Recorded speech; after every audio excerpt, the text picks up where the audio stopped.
Welcome to the Moved to Meditate podcast. I'm your host, Addie D. Hilster. If you're a yoga practitioner or teacher who knows that there's more to yoga than poses, but you're wondering where to find that, come join our quiet little party.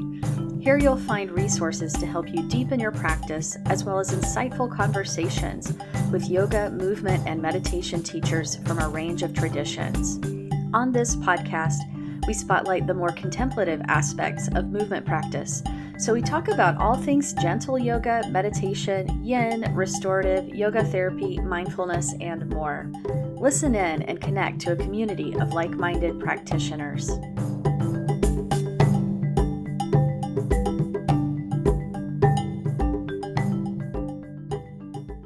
Hello, everyone, and welcome back.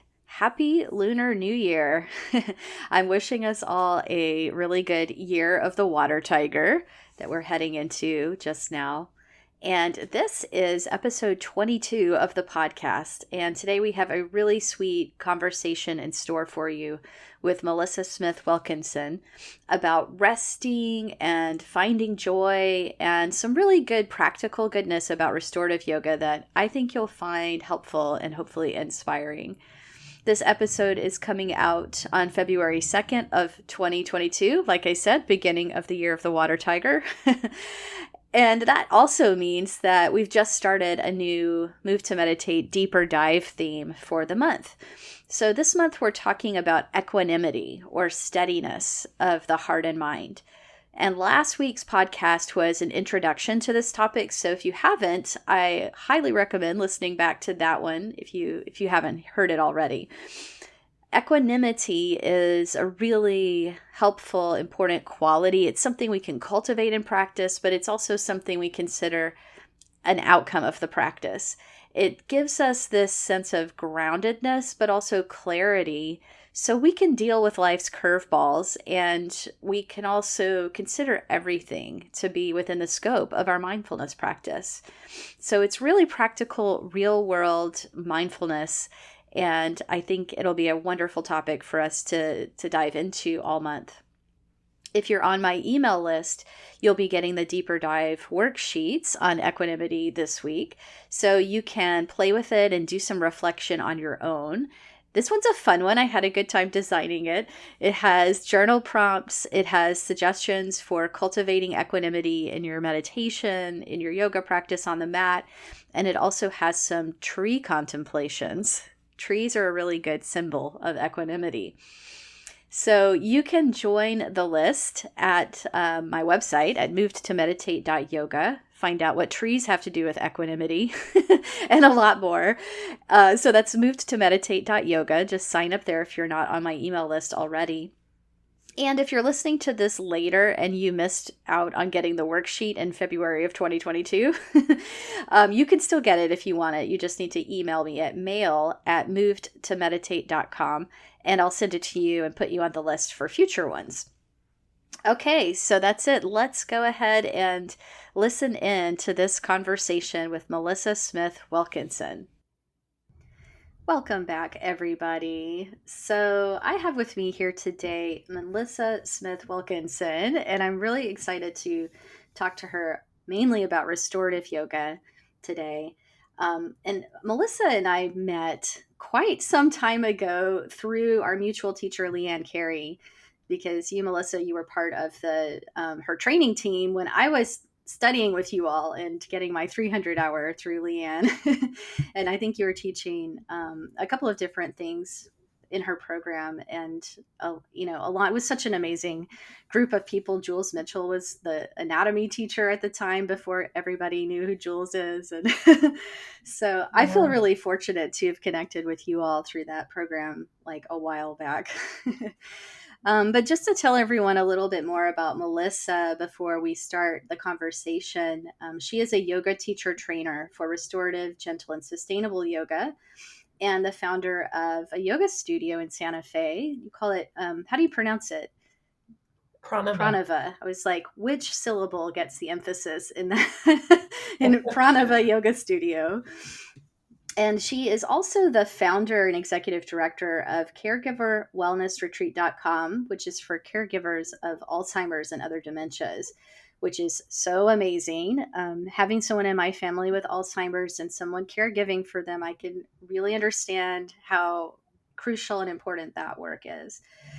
Um, so, Melissa is a native of Texas and currently lives in Santa Fe, New Mexico. She's lived quite a few places. I'm going to ask you about that.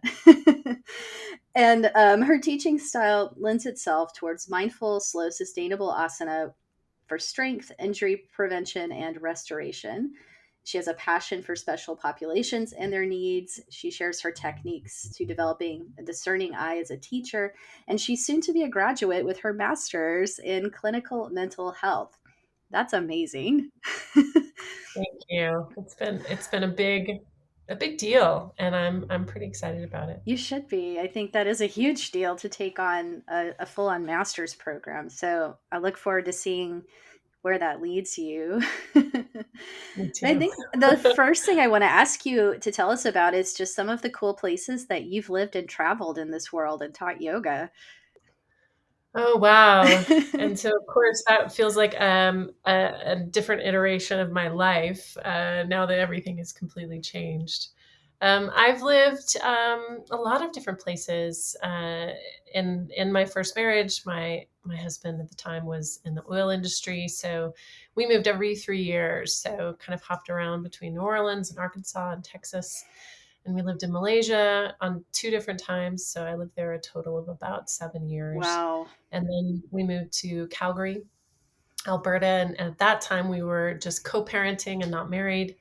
And then I moved to Santa Fe, New Mexico, where I live just around the corner from my dad. So, and that's been, I feel like I've come home. So it feels like the best decision I could have made. That's beautiful. And I Yeah. remember you teaching like yoga retreats in beautiful places like Thailand, and you've traveled and taught a lot of places. Yeah, I say used to, so I'm not sure when that will sort of reemerge for me, but I mean, we've done retreats in, like you said, Thailand, Iceland, Bhutan. Wow. I lived in Kuala Lumpur, so I did a lot of those retreats. France. We had planned one in Italy, and right during the pandemic, and of course, didn't happen. That's a bummer. That's okay. I've learned that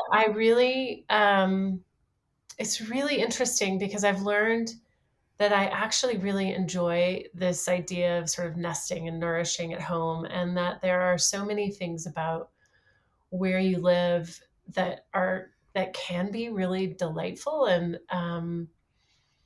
immersive, especially when you love where you live. And Hmm. I love the desert Southwest, so it's not a hardship at all Yeah. not to travel. So. And you've been enough places to know what you like and where you want to be. Absolutely. Now, I would love to go back. I would love to go back to Sri Lanka. That's my favorite retreat place, and I would love to be to go back to Thailand, whether I did a retreat there or not. But I don't know if you have this can relate to this. There's that feeling when you've been away a period of time and you come home. Yeah. Like there's that, like for me, it happens as soon as I go through the passport area. Like, and they're like, welcome back. And I'm just like, yeah. Thank you. And so I think I have found that in general, I have taken that for granted, this privilege of having been born in the US and have so much freedom. Mm. Um, yeah, so I really appreciate it.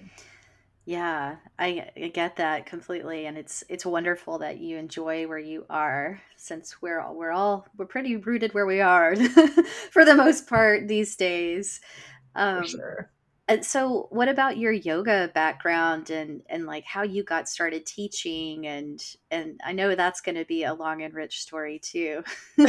Well, hopefully I can condense That's it a cool. little No, bit. I'm not saying don't make it long. I'm saying like you've been at this for a while and you've had a lot of cool experiences. So, Yeah, yeah. Well, I don't want to date myself, but I started fitness when I was 17, and that was back in the day of like high-low aerobics and step aerobics and all of that. So, I think fitness is really, and dance was always really a part of my life. And so it's really interesting. I'm taking a human development course right now in my master's program. And she just did a sort of a get to know you intro. And she's like, how did what you want to be when you were a child inform what you are doing today? And I was thinking, gosh, in the third grade, I had a teacher who would ask us to journal. And I was like, I want to be a ballerina. And it's so funny because I ended up with a marketing degree. And my dad I wanted to be, I wanted to go in and do dance. And he's like, nah, you're not going to do that. And and that's actually what has sustained me is movement. I have continued to do movement my whole life, and it's been in different iterations and different capacities. And as I moved into, sort of transition from sort of the fitness and wellness industry to more, yoga and quieter practices, I don't know what I would do without it. And I think, that we go through these periods of time where it means more or it means less, or maybe you're not consistent with practice. But I think there's a difference between doing something and that something becoming a part of you. And that to me is why I'm not in fitness, and that's why I am in yoga. Like it's a part of me. And so whether it means I'm just rolling on the floor or I'm even rolling in bed, like it's just a part of who I am, as opposed to something that I do. So I love that. I relate to that so much. And there are times like in my practice where meditation is more primary and movement's more backseat. It's there, never goes away.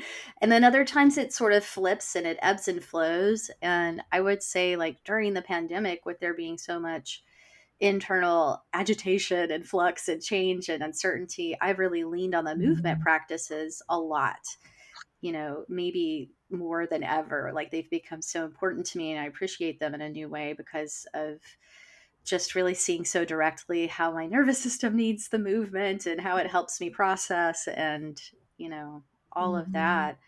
So I get what you're saying. It just becomes like a part of you.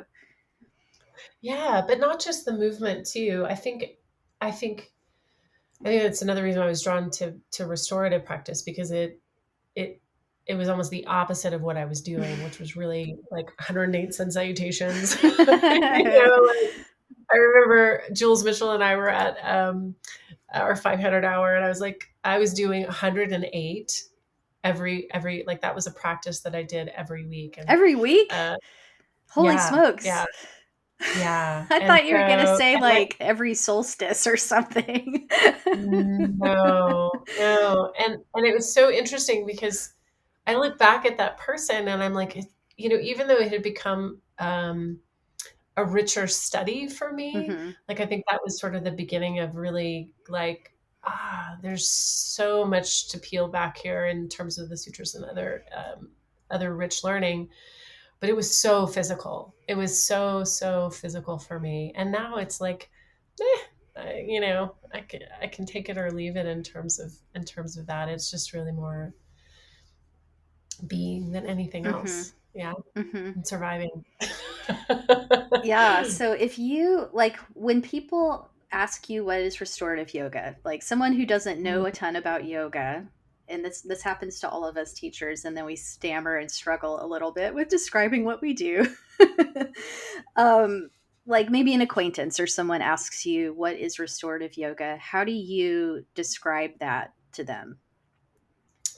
Restorative yoga is simply a practice that is adapted from regular or normal yoga postures, but you're doing it in such a way that you are not performing or creating a strong stretch sensation. And so that when you're in a position or you're constructing the body in a certain way, you're doing it for the benefit of rest, of a non-doing state. So you might use props, and usually that helps with the comfort level, and you'll be there for a sustained period of time so that you can feel the effects of the pose. Well, that was a beautiful description. You've got your elevator pitch down. I mean, I feel like if I didn't know anything about yoga, the way you described that, I'd be like, I want to try that. That sounds good. Right? Well, how Yeah. did you fall into restorative from, from that very like young and invigorating and strenuous side of yoga that you entered through? Were you skeptical at any point about restorative? Did you just like recognize you Oh, needed it? no, I was totally drinking all the flavors of yoga Kool-Aid. Like I definitely was, I think at that time, this was more than 10 years ago. So I think at that time it was kind of like the mode of operandi was diversify. So Mm, like it was take this certification, that certification, like be good at everything. okay. And I think that's really almost been my whole career. It was like, okay, I'm going to add another Yeah. certification. Yeah, and I know a lot of folks still do that, and it's great. It's actually a great way to kind of get a sampling and a taster of like, Hmm. oh, I want to dive into this or Hmm. trauma or I've got to you teach know, prenatal, and I've got to teach acro yoga, and I've got to teach vinyasa and restorative, and yeah, and yeah, then and of course it mhm. makes you more studios like it when you can offer a sense of diversity. But I think there's something so magical about specialization I and really agree. becoming like taking a full, it's not shallow, it goes deep and it really gives you an opportunity to become an expert in something. So if you're listening and you can't decide, why not commit to one thing for a period of time, even if you're kind of unsure about it, to really just have the not only have the experience and not necessarily to be able to quote teach it, but to see if it's really for you. And I'm not just talking like a weekend immersion or a couple of weeks, like Hmm. really spending some time with it and deciding. And so I think that I was fortunate enough. You mentioned Leanne Carey. She was our teacher in restorative, and she's written, actually I still think, one of the best restorative books that there are, really using props, some like minimal props restorative, and she does a great job, I think, of breaking it down. I can't recommend the book highly enough. Hmm. And I make nothing from that. No, it's just a great So book. I have that too.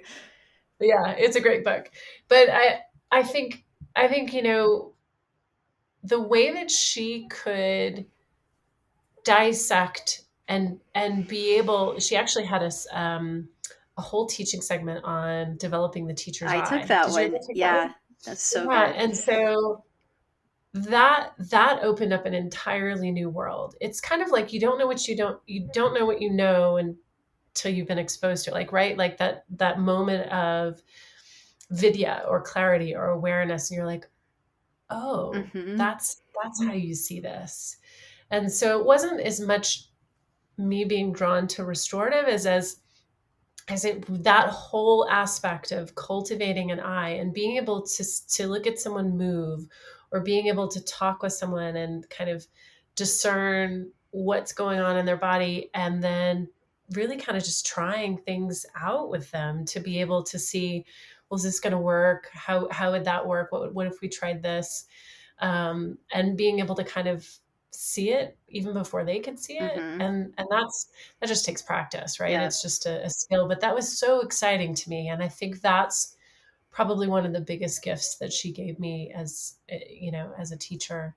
um, and of course that being able to do that in restorative is really, once you kind of get the hang of it, is super fun.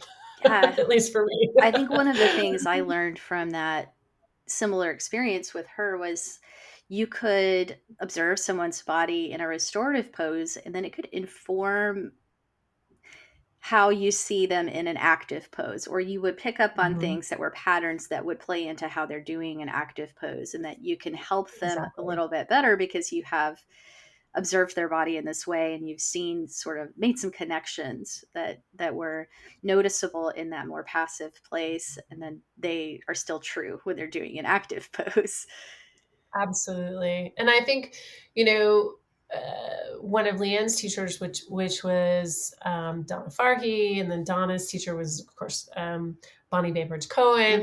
So Hmm. like nothing's new under the sun. They're kind of all teaching different iterations of this kind of somatic work, Hmm. which is such a buzzword right now. Um, but that I think is so powerful. This idea of and there's another camp that calls it functional movement, where body would call it, developmental movement patterns. I think that is kind of the heart of that, being able to see, and that skill is something that I think um, every teacher could benefit from really focusing on that, no matter what your modality is how can you look at something and not judge from the outside, but be able to kind of almost predict a movement pattern. And it's really, I think it's a powerful and transformative way to practice. It is. And the way that we won't just talk about Leanne today, but I love Leanne. Leanne, if you're out there, we miss you. Send her this episode. We miss you, Leanne. But in the way that she taught her, she called her style Yapana yoga, but the way that she taught restorative was integrated into every class. So you would do this active practice that was like a little bit of a vinyasa, a little bit of an Iyengar, but not, and like had some of those influences, but modernized and filtered through her lens. And then you always ended with this long restorative session before a long shavasana at the end of class. And so you had the best of both, and they were combined together. So I thought that was just like brilliant. It still influences me today in the way I teach. And I try to include a little bit of that in most of the classes I teach. So, yeah. Absolutely. I would say for sure. I think that being able to see all of that, but also set aside personal agenda is another, I think, critical component in that kind of style of teaching. Yeah. So, yeah, because you can see these things, these patterns in a person's body, but the approach was not, okay, now I know how to tell you what to do and how to do it right. It was like, now I know where to get curious. Yeah, that's my favorite word. Yes. Exactly. So let's go back to talking a little bit more about like some of the benefits of restorative yoga, because it is not a workout. It's not probably going to improve your cardio or your strength since you are resting in a pose for a long period of time. So sometimes I think it can be hard for people to see like what's the point of this and what's the benefit of this. So what would you say to that? Gosh, I would say different things to different audiences, but to go back to your example of earlier, what would you say to someone, who's new to the practice? And I would say a benefit would be the surprising benefit of rest. Have you ever taken just a short nap before, and how do you feel afterward? Well, you generally don't take the nap unless you want to feel refreshed. And I'm not saying restorative is about an adult nap time, but the analogy is similar. We create a space where we can be still so that we can build up those stores of energy and be able to do the things we want to do. If we're constantly moving and pushing instead of receiving, our entire day is completely different, right? So, instead of a triple latte at 3 p.m., what if you lie down and put your legs up for a little bit? Would you feel just that much better or different? Or could you take a moment to feel? And for me, I would say there's two really big benefits personally. And that is being able to stop and not ignore stuff. So when I'm still, I don't necessarily have this sort of like really Zen moment every time, right? I might actually be having a really challenging emotional day, or something might have just happened, externally, like a pandemic. Oh, that. Right. That little thing. Right. And so my mind might be really crazy. And instead of using things as a distraction, like scrolling, or, we obviously have positive and negative distractions that we can do. For me, stillness has been a way to not ignore the emotional aspect of what's going on right now, and to actually invite some time with it. Mm-hmm. I had a wonderful teacher this last semester, and I took an art therapy class on grief. And this is sort of a Gestalt sort of principle that she used for her grief in her life. Is she said, I'm going to make an appointment with grief. All throughout the day, grief keeps knocking on my door, and I say, our time isn't until 5 o'clock today. Mm-hmm. So I will see you at 5. And then at 5, she would be with it. And whatever that looked like for her, whether it was art or whether it was like, talking to the person that is no longer, that she's actually grieving, even though they're not there, whatever. And for me, that appointment was rest. So that was my outlet. And rather than ignoring all this stuff and letting it build on me. And so the second thing I was going to say, Wait, before you say the second thing, yeah. That is so brave, though. That takes courage to say, I am going to make an appointment for grief or for this intense feeling that's here. And I think that's why it's so tempting to distract and scroll and fall into these other things, because it feels a little bit scary to be with it and be still with it.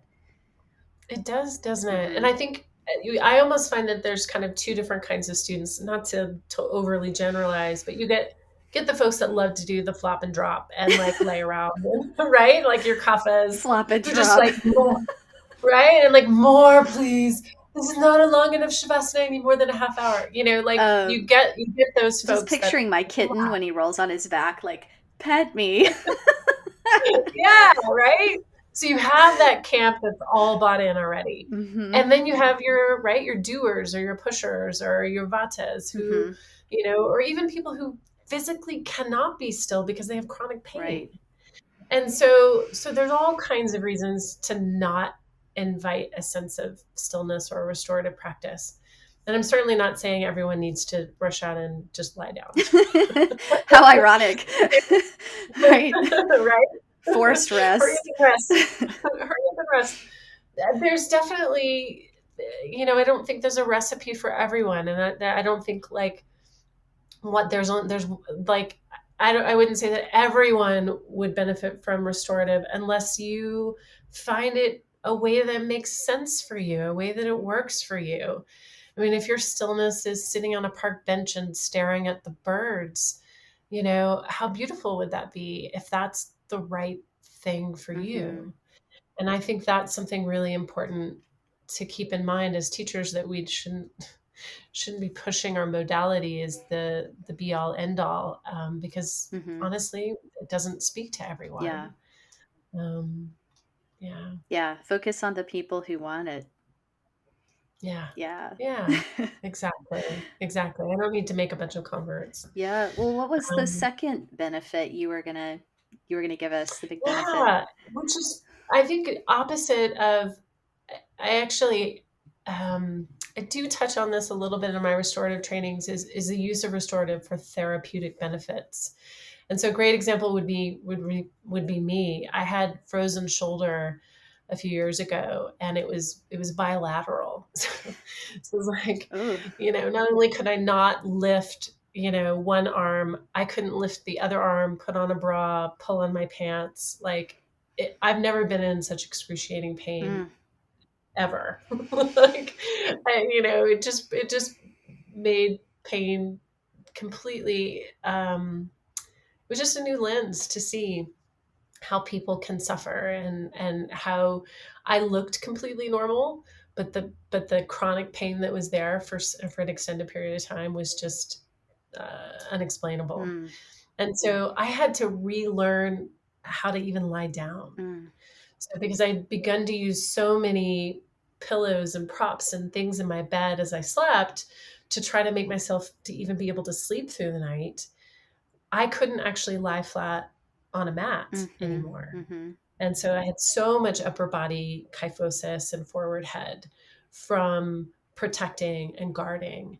And so coming out of that, the therapy for that was, starting with a lot of props, like almost over propping, just so that I would be out of pain. Create safety. And to create safety in the body, and then slowly reduce even if it was just one tiny layer less, and just meeting myself on the mat and seeing what was possible that day, or meeting myself in bed. Like, can I do just a little bit less of a pillow here, just to see, and if not, it's okay to put it back. But using it in a therapeutic way so that I could sort of reintroduce, changing the shape of this, because basically the structure of my shoulders are completely different than before, frozen shoulder, and still. So it's just, it's been a really great way for me to tap into the nervous system side, which is a huge benefit of restorative yoga. If you can create a sense of safety in your own body and in your environment, your nervous system responds well to that, and you're able to rest. Yeah, that's so huge. I think that this whole idea of resting also is very relevant right now, because I remember like 6 months into the pandemic, someone said, like on social media, like maybe just assume that everyone's operating at half capacity now. And I'm like, that's smart. And now it's 18 months later, and I think we're probably all at like 9% capacity or something, you know? So, restorative yoga is one way of creating space for rest and opportunity for rest, or even learning what rest feels like. What else would you say about the value of rest, or other ways that you make space and find rest in your day? That's a good question. And actually, I was talking with my son about this, about creating the idea of sort of rituals. Um, and, it's hard to say, oh, I'm always going to do this way, or I want to have a balance. Like, I don't believe in balance. It sounds very anti-yoga, but I really don't think having a balance in life is really, Like balance as a destination, a final state. yeah. Yeah. Yeah, balance is a destination, or even like a balanced day, or to be able to check all the boxes off, like this sort of sickness of productivity that we tend to have. I think it's not super helpful. But instead, like, what can I do to help my nervous system begin to understand that, okay, I'm actually safe in this environment. I can relax here. I can not be in a chronic stress state. And so, those little tiny habits, like whether it's just like the care that I take in making my coffee in the morning, and like the ritual of it, and how I prepare it, and like little, like, total random indulgence is my coconut whipped cream from Trader Joe's. Yum. Like, why not? Like, that's an everyday thing now. So, like, little things to be soothing. And so, and I mean, another one is, thank God I have a dog, because, taking dog walks, and some timeouts for that. The other thing that and I mean, nothing I'm mentioning is really yoga, right? Yeah, But but it's not unconnected. That's the connection I it's want not, to make and is, yeah. that's exactly the word I was going to use, because, right, yoga is about connection, and one of my favorite definitions of yoga is, it helps us create a sensitivity toward life. Oh, that's beautiful. And if I'm not sensitive to that, if I've either desensitized myself, or if I'm not paying attention, or overtly ignore stuff, I'm not useful. I can't be with this conversation, or I can't be with my son and actually really empathetically listen, or even strive to be empathetic, if I'm not connected to myself. Right. Right. And so there's little things that we can do just to create those pauses. And I'm not sure I would even be talking to you today if I can't make some time for those pauses. And you know what I'm doing? What else? I'm really excited. So I've been dreaming of this for a really long time, about taking tap classes. I haven't done tap since high How school. fun.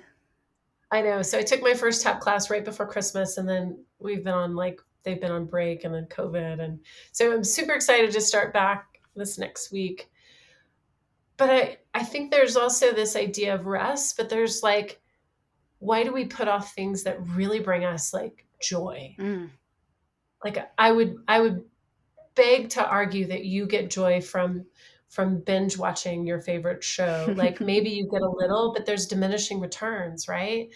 So there has to be other things, whether they're active or whether it's reading a book. Like why don't we know we love these things, like why don't we actually put them in the higher priority? And so that's just sort of been my huge realization, is I've put all these dreams and ideas on the back burner.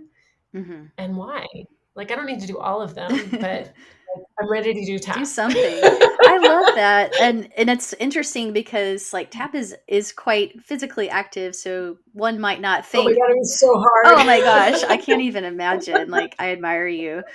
But so someone might not think, "Well, that's rest." But it could be this amazing mental rest. Like give your brain a break to focus on something novel and refreshing and that brings you joy. It could be a complete mood shifter. And that's a kind of rest. But also doing something that brings us joy will change our ability to rest. Mhm. So if I don't have something that I'm going to be able that's going to help me hit the reset button, my quality of sleep at night is not as good, Makes sense. right? My emotional IQ is not as good. Like all of these things are compounded when we don't allow ourselves to do the things that we need to do. I love that. Um, and since we've been talking a lot about the pandemic, it's just a really interesting. Um, I'm sorry for I that. know. I'm sorry, everyone, but the way that it's a threat to our nervous system in a really interesting low grade way. Like we might be safe most of the time, but whenever we Mhm. go out, there's this kind of bracing about being around people and doing these normal things and even breathing. And it's Mm. probably pretty unconscious at this point, but I think practices where we can actually look around consciously and go, "Oh, I'm safe. This is okay." Like on a deep Mhm. level, we need that so that our system can kind of rest in a way that it probably hasn't in 2 years. Yeah, definitely. Yeah. And I think that's such a valid question to ask, and ask yourself, like, where am I guarding myself throughout the day? And can I start paying attention to those places? And not to get all Oprah on you, but like get rid of that shit if it doesn't serve you, right? Like the things that are escalating the fear or the stress, how can you remove some of those things? And some of them just simply cannot be removed, and that's understandable. But do we have to constantly be putting ourselves in that position of fear? Hmm. And how can we tap into more of the embodied safety? Yeah, absolutely.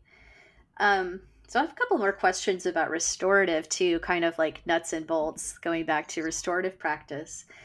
How long do you stay in a restorative pose? Just in case people are listening who have not done a lot of restorative. Yeah, that's a great question. And I would probably have two different answers for that. One would be in a traditional, like if someone were to come to my restorative class, so we would have a specific sequence. And my style, I think, has changed a bit over the years. I teach more of what I would call a somatic restorative Hmm. these days. So what that generally means is some really slow, functional, for lack of a better word, movement that will help prepare the body for rest. Hmm. So it would be some kind of movement that is uh,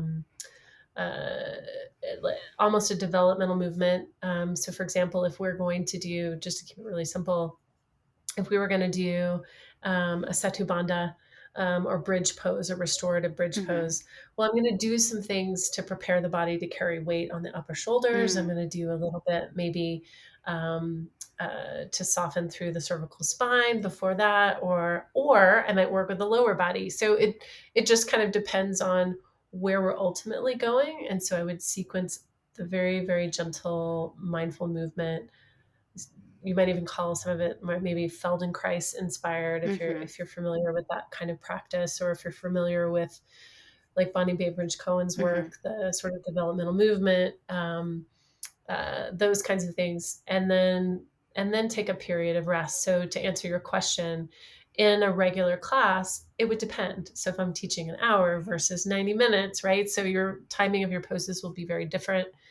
I typically only do 2 or 3 poses at the most at an entire Right. class. So it's a long time in a particular pose, but with the caveat that if it doesn't feel right, you're not obligated to You're stay. not benefiting from staying if it doesn't So feel. I think there's this like, especially with newer students, right? This need to please the teacher, Mm, or she's told me to be in this pose, so I'm going to stay in this pose even if I'm in pain, mm, or it doesn't feel right or comfortable. So always with the cue of, and if this particular setup or architecture of the pose doesn't work for you, roll into your favorite restorative pose and feel free to stay there, or create some really subtle, slow movements. So the idea is we're working with the nervous system and modulating it, but not necessarily agitating, right? yeah. So it's just that sort of the tempo of the class. And then I would say if it were just me, or if I were teaching, someone to introduce themselves to restorative, I would want to know more about them. Yeah. I would be like, well, what's going on in your body? How much time would make sense for you to be in this particular pose? Maybe it's only a minute, and then you work with adaptation to sustain a pose for a little bit longer. But if all it's doing is creating anxiety by staying there longer, then maybe it's not actually the right fit. Mm-hmm. So what would be better? And that's why some people do really well with a really strong active mixed class and a long shavasana, Mm-hmm. because they've physically moved their body in such a way that either mentally they've decided that they're worthy of the rest, or they actually physically feel they need the rest. Yeah. And it Maybe makes they've sense. discharged some of that agitation. But Mhm. that's interesting too, that sort of shift of, okay, I've done enough. Now I can have this. Yeah, Yeah. yeah, for sure.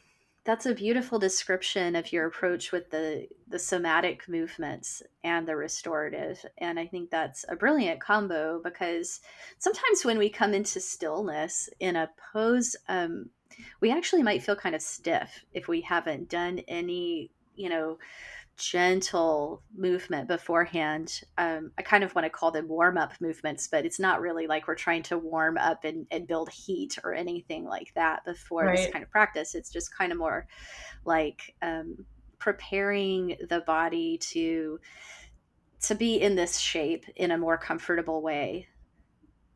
Yeah, well, I mean, you can do it right now. Uh, if like just listening to us. So if you've been seated, listening to us for a while, just take a breath in and lift your shoulders, lift them all the way up to your ears, and then lower all the way down, and just notice what feels different now. Mm-hmm. What feels like it's changed. Do you have more awareness of the space between your ear and your shoulder? Do you have more awareness of your shoulder blades? Do you have a new sense of your breath? So just that tiny movement. Now, if I asked you to, let's say you're sitting. So now I ask you just to sit back and relax and close your eyes. You would have a different relationship to the sit back and Mm-hmm. relax versus just if I asked you to sit back. We didn't do that, right? Yeah. It just it eases you in, so you Mhm. actually are more likely to be able to relax deeply because you've done just that little bit to prepare the physical body and the nervous system. But you've also moved your Hmm. structure. So you can even, we talked about developing a teacher's eye. So you could experiment with this if you've got a student. Just cue your student to lie down and notice the structure of their body, notice the shape of their shoulders. And then instead of that, cue them to maybe hug their knees to their chest, or softly sway the legs side to side, and then lie down. Notice their relationship to their shoulders, the distance of the shoulders to the floor, or the distance of something else in their body will be different. Hmm. They will actually physically be aligned differently just by adding some gentle movement. So the movement that you do before really does matter. And so that's why you would want to really pay attention to the type of movement that you incorporate before the actual pose. So I totally agree. And I do this in my yin classes too. And it's not that common to do in a yin class to have a little bit of movement before, because there's kind of yeah, theories about like movement is yang, and yin is stillness right, and stuff like right, that. But I just found it yeah. practical. Like, I used to teach a Friday night yin class at my studio for years and years, and people would be commuting through LA traffic coming from a week of work, and then they'd be like Mhm. getting parked, hit the door, hit the mat, and then I'm like, this is I can't ask you to go hold a pose for 5 minutes. You're going to vibrate into the fifth dimension from the stress of what you've been doing. Like, you need a transition, and you need to like move a little bit and actually feel your body before you commit to this Yeah. long pose. Well, I also find, to kind of throw a little contrary thing to that, Yeah. it doesn't necessarily have to actually even be a physical movement, as we know it to be, like a knees to chest A or cat sway the cow knees or side to side. It doesn't even need to be that. It could be simply separate your teeth, keep your lips together, imagine you're yawning, and then soften. mm, I mean, so it changes your internal landscape, everything that's happening in your mouth. You might even find after doing that that you need to swallow, which is a great vagal nerve, right, reset. So, or maybe it's just, let the fingers curl. And then what is now noticing, how does your arm feel different in this pose by softening rather than holding? mm, So, I mean, it could just be a really subtle cue as opposed to some larger movement. And generally, as I move through class, we might move into more and more and more internal or somatic experiencing hmm versus external more and movement. more subtle So, as you go. yeah, Makes sense. yeah. Yeah, it's just beautiful, the thoughtfulness you put into how you're helping people to settle down, or find the state that they're seeking, or the restfulness, the access to that, and the Mm, many ways there are to try to guide them into that experience. thank you. It's pretty infinite. Yeah. I think people, if you're looking for a recipe, I think like anything you're learning new, that there definitely is a formula, and then the key is to move from there. Like that's only the start, Hmm. is the introduction to a topic, or some basic structural guidelines, and then from there there's so much play and there's so much um, individuality, looking at the person rather than this is how I have to do it. Yeah. So yeah. When we do a restorative pose, are we meant to feel a stretch, or how much of a stretch, or does it depend on the pose? If I weren't being interviewed, I'd be like, what do you think, Abby? I think people have different views on this, so I'm They curious, do. and They curious do. what you think. So, so I have two answers to that question. One is in the traditional sense of a restorative practice from like the lineage of, let's say, Judith Lassiter and Jillian, like that traditional sense that sort of comes from the Iyengar Hmm. lineage, is no. There's no. It is completely passive. There is no strong stretch sensation. That would be that sort of camp. Um, in a therapeutic perspective, like the example I drew in earlier, Hmm. where I would use a restorative pose to work with healing for frozen shoulder, or if I used a restorative pose to work with healing with another particular injury, you're already in some discomfort and some particular pain, and so you're essentially resetting the nervous system. So it really becomes about a practice of feeling safe in your own body as you're healing from particular injuries. So there's the others, I think there's a really important full modality when you're looking at injuries, a combination of strength, a combination of rest, a combination of all of these different things, Hmm. right? So that the body can heal. But in a restorative context, you're going to probably feel something if you're working with an injury. You just are. And that's the reality of it. So how do I accommodate the body in such a way that I either don't exasperate pain? So I'm not poking the pain, I always say, like, don't poke the bear, like if you're in pain, Yeah. like that doesn't help your nervous system to push into pain or push through it. So you either want to maintain the same level of pain or lessen it. So that would be my hope and my invitation if people are like, it's just not comfortable for me. I can't ever feel comfortable. Well, then play around with the timing of it, play around with your body positioning, play around with the number of props that you use and how you do it. You don't have to do exactly as the instructor instructs because she's not in your body. Right. So you're in your body. But if you're just teaching a general population class, I generally offer both cues. I would say, we're not going for strong stretch sensation. You may feel some sensation because we are living bodies, and that's what we do. And ideally, we're going for comfort and rest and restoration. And so, how can we create an environment for your body where you feel safe enough to rest? That's more interesting to me than the other. And I think that's the dominant difference between yin, right? You are holding a pose for a period of time and there is sensation. Yeah, it's a little bit more interested in sensation, but not always in the way people think, because, it's not about seeking sensation, it's about relationship with sensation.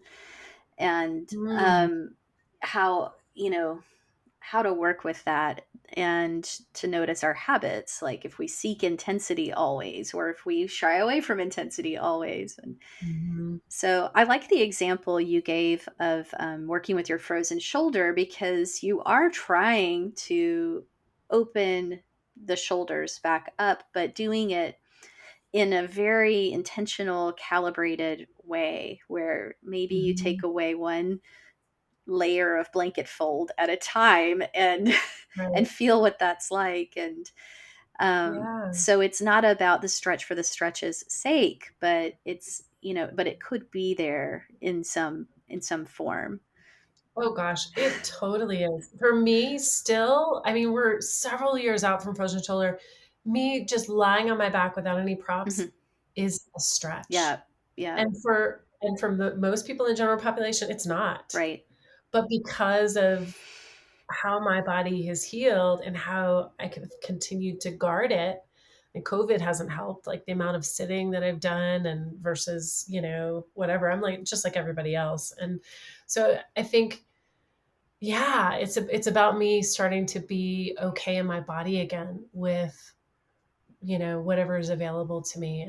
And so much of this practice restorative isn't about like the argument of stretch or no stretch. Right. For me, it's more about my own relationship to my body and learning to discern. It's okay for something to feel really good. It's okay to not push, like you were saying, like, am I always pushing into that intensity for intensity's sake? I don't really need to. Yeah. So I can do other things for that. Tap I dance. can do my tap dance, yeah. Right? And try to figure out the shim sham, whatever. So yeah. Yeah. And just kind of being okay with that. That makes sense.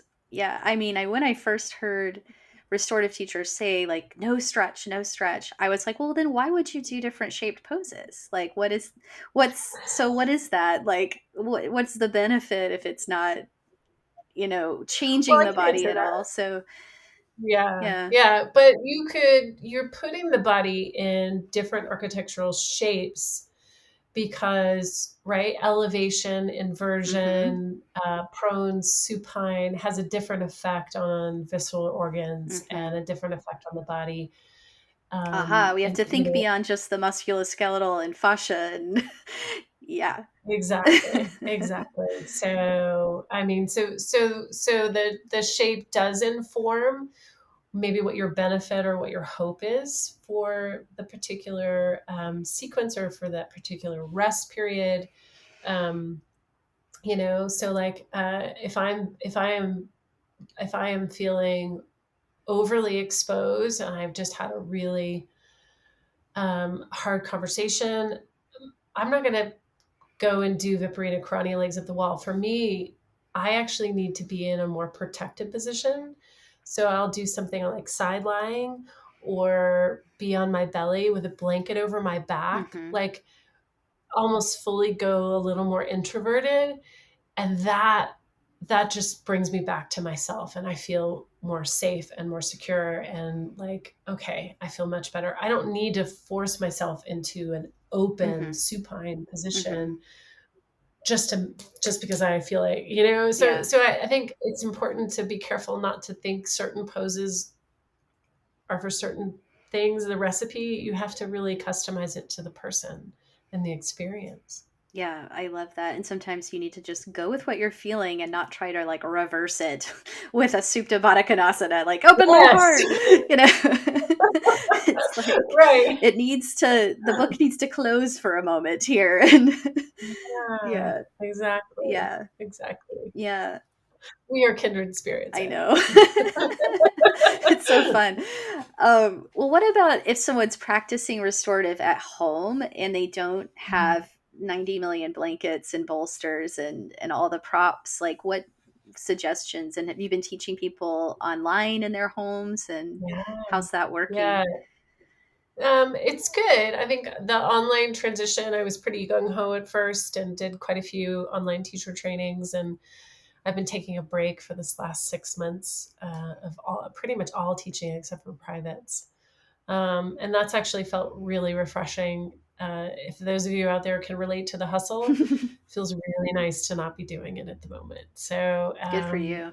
and also it's nourishing me and finishing my degree and all of that. So, but in terms of a home practice that's accessible, I'll give you the link to this, but I've got a YouTube video that works with restorative with minimal props at Cool.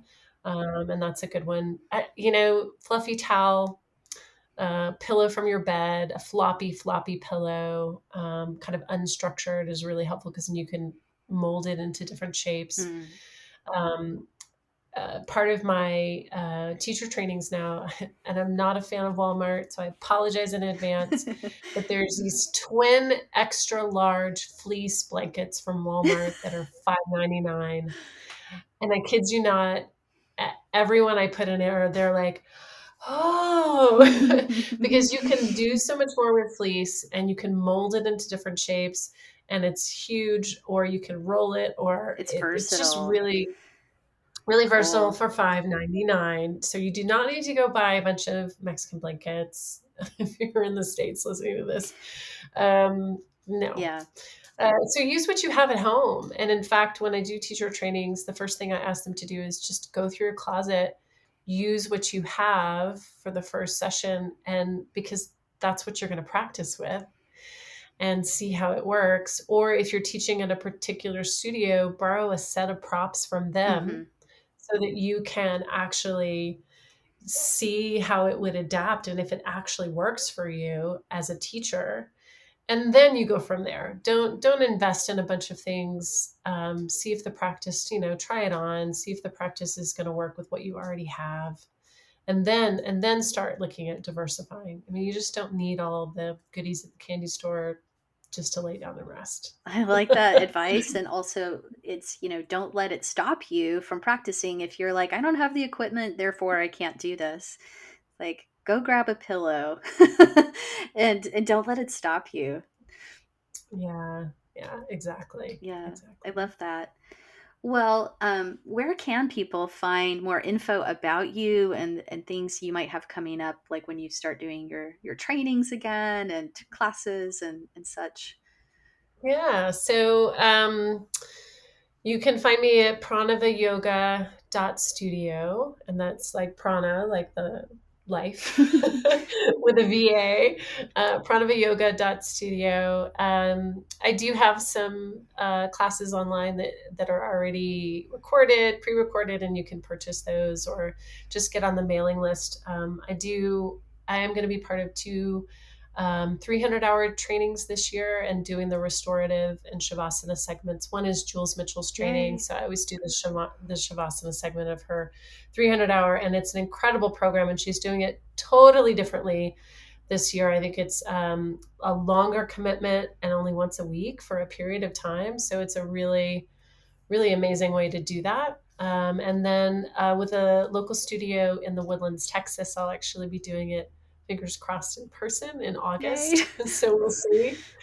And then I've been doing a lot of mindfulness and somatic for caregivers, but I would venture to say that if anyone's just kind of looking for something just different, we talk about a lot of different things, whether it's resiliency, or the need to let go of productivity, how to better nourish yourself, why I don't like the word or the phrase self-care, Ooh, then you can... good question to ask. Yeah, right.